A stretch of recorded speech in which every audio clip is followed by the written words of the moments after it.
اچھا، تو آج ہم سید نوشاد حسین صاحب کی کتاب ہے دعوت توحید، اس کے کچھ آپ کہیے کہ اہم نکات پر بات کر رہے ہیں۔ جی مقصد تو یہی ہے کہ قرآن و حدیث کی روشنی میں جو خالص توحید کی سمجھ ہے اس کو واضح کیا جائے۔ بالکل، اور یہ مواد جو ہے یہ بنیادی طور پر چند چیزوں پر زور دیتا ہے۔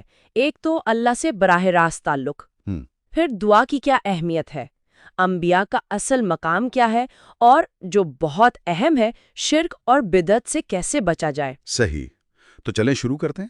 کتاب کے آغاز میں ہی اللہ سے اس کا فضل مانگنے کی بات ہے۔ جی ہاں، قرآن کی آیات بھی ہیں، جیسے سورہ بقرہ میں ہے کہ اللہ قریب ہے، پکارنے والے کی سنتا ہے، بالکل۔ اور سورہ مومن میں تو واضح حکم ہے کہ مجھ سے دعا کرو میں قبول کروں گا۔ جی، اور احادیث میں بھی یہی بات ملتی ہے۔ نبی کریم صلی اللہ علیہ وسلم نے فرمایا نا کہ دعا ہی عبادت ہے۔ اچھا، دعا ہی عبادت ہے؟ جی ہاں، ترمذی کی روایت ہے، مطلب اتنی اہمیت ہے اس کی۔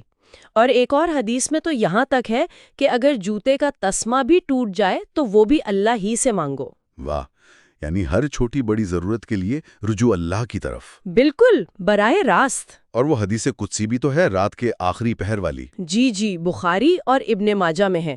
اللہ تعالیٰ پکارتا ہے کہ کون ہے جو مجھ سے مانگے تو میں اسے دوں، کون مغفرت مانگے تو میں بخش دوں۔ سبحان اللہ، یہ تو سیدھا تعلق ہے بالکل۔ اسی لیے کتاب کا لبے لباب یہ ہے کہ مدد صرف اللہ سے مانگی جائے، وہی قادر مطلق ہے۔ اور پھر واضح کیا گیا ہے کہ غیر اللہ سے، یعنی جو فوت ہو گئے بزرگ ہیں، ان سے مانگنا کتاب اسے شرک اکبر کہتی ہے۔ شرک اکبر یعنی سب سے بڑا شرک؟ جی، جس کی معافی نہیں۔ قرآن کی آیات بھی ہیں، سورہ نحل، سورہ حج کی، کہ وہ کچھ پیدا نہیں کر سکتے، وہ تو خود مخلوق ہیں۔ بات واضح ہے۔ اچھا، اب ذرا نبی کریم صلی اللہ علیہ وسلم کے مقام اور علم غیب کے موضوع پر آتے ہیں۔ کتاب اس بارے میں کیا کہتی ہے؟ دیکھیں، کتاب واضح کرتی ہے کہ نبی صلی اللہ علیہ وسلم جو بات کرتے تھے وہ وحی کی بنیاد پر ہوتی تھی۔ اچھا، یعنی اللہ کی طرف سے جو پیغام آتا تھا۔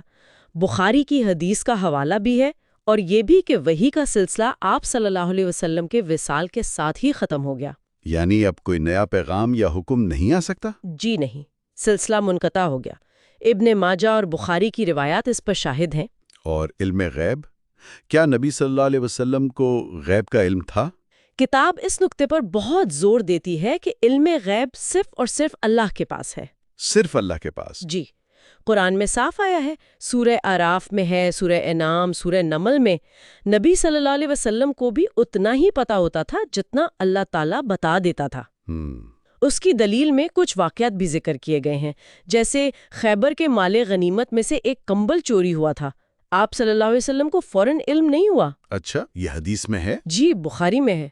اسی طرح مسجد کی خادمہ تھیں، ان کا انتقال ہوا تو آپ صلی اللہ علیہ وسلم کو فوراً پتہ نہیں چلا، بعد میں معلوم ہوا۔ تو مطلب یہ کہ غیب کا علم اللہ کی خاص صفت ہے؟ بالکل۔ اور نبی صلی اللہ علیہ وسلم کی وفات کے حوالے سے؟ ہاں، اس پر بھی بات ہے۔ قرآن کی آیات جیسے سورہ زمر اور انبیاء کی روشنی میں یہ بتایا گیا کہ آپ صلی اللہ علیہ وسلم بشر تھے، آپ صلی اللہ وفات پا چکے ہیں، اپنے رب کے پاس ہیں، اور دنیا میں واپسی ممکن نہیں؟ جی، کتاب یہی کہتی ہے۔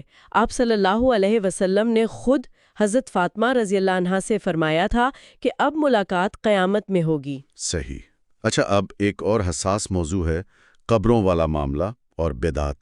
اس پر کیا موقف ہے کتاب کا؟ دیکھیں، احادیث اس معاملے میں بالکل واضح ہیں۔ صحیح مسلم اور ابو داؤد میں حکم ہے کہ قبروں کو زمین کے برابر کر دیا جائے، اونچا نہ کیا جائے؟ جی بالکل برابر۔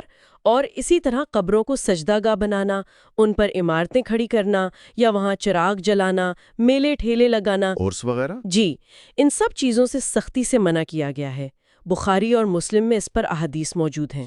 کتاب تو یہاں تک کہتی ہے کہ آج کل جو کچھ قبروں پر ہوتا ہے وہ مکہ کے پرانے مشرکین کے عقائد سے ملتا جلتا ہے۔ یہ تو کافی سخت بات ہے۔ جی، مؤلف کا یہی نقطۂ نظر ہے۔ اور بدعت یعنی دین میں نئی چیزیں ایجاد کرنا؟ اسے تو گمراہی کہا گیا ہے، سیدھی گمراہی۔ صحیح مسلم کی حدیث ہے۔ اچھا، ایک مثال بھی دی ہے کتاب میں کہ ایک صحابی نے چھینک کے جواب میں کچھ اضافی الفاظ کہے تو نبی صلی اللہ علیہ وسلم نے ناپسند فرمایا، یعنی جو سکھایا گیا ہے بس وہی کرنا ہے۔ تو گویا دین مکمل ہے، اس میں اضافہ نہیں کرنا۔ بالکل۔ تو پھر اس ساری گفتگو کا اس کتاب کے مواد کا خلاصہ کیا ہے؟ خلاصہ بہت سادہ ہے۔ کامیابی صرف اللہ کی کتاب یعنی قرآن اور نبی صلی اللہ علیہ وسلم کی سنت یعنی آپ کے طریقے کی پیروی میں ہے۔ قرآن اور سنت۔ جی، اور یہ بھی کہ علماء یا بزرگوں کا احترام ضروری ہے، لیکن ان کی اندھی تقلید نہیں کرنی، انہیں وہ درجہ نہیں دینا جو صرف اللہ کا ہے۔ یعنی انہیں رب نہیں بنا لینا۔ بالکل۔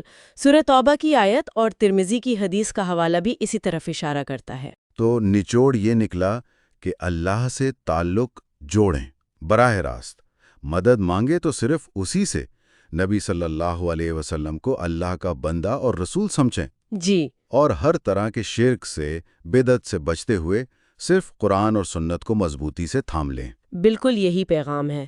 یہ کتاب بار بار اسی بات پر زور دیتی ہے کہ انبیاء جیسی عظیم ہستیاں بھی مکمل طور پر اللہ کی محتاج تھیں۔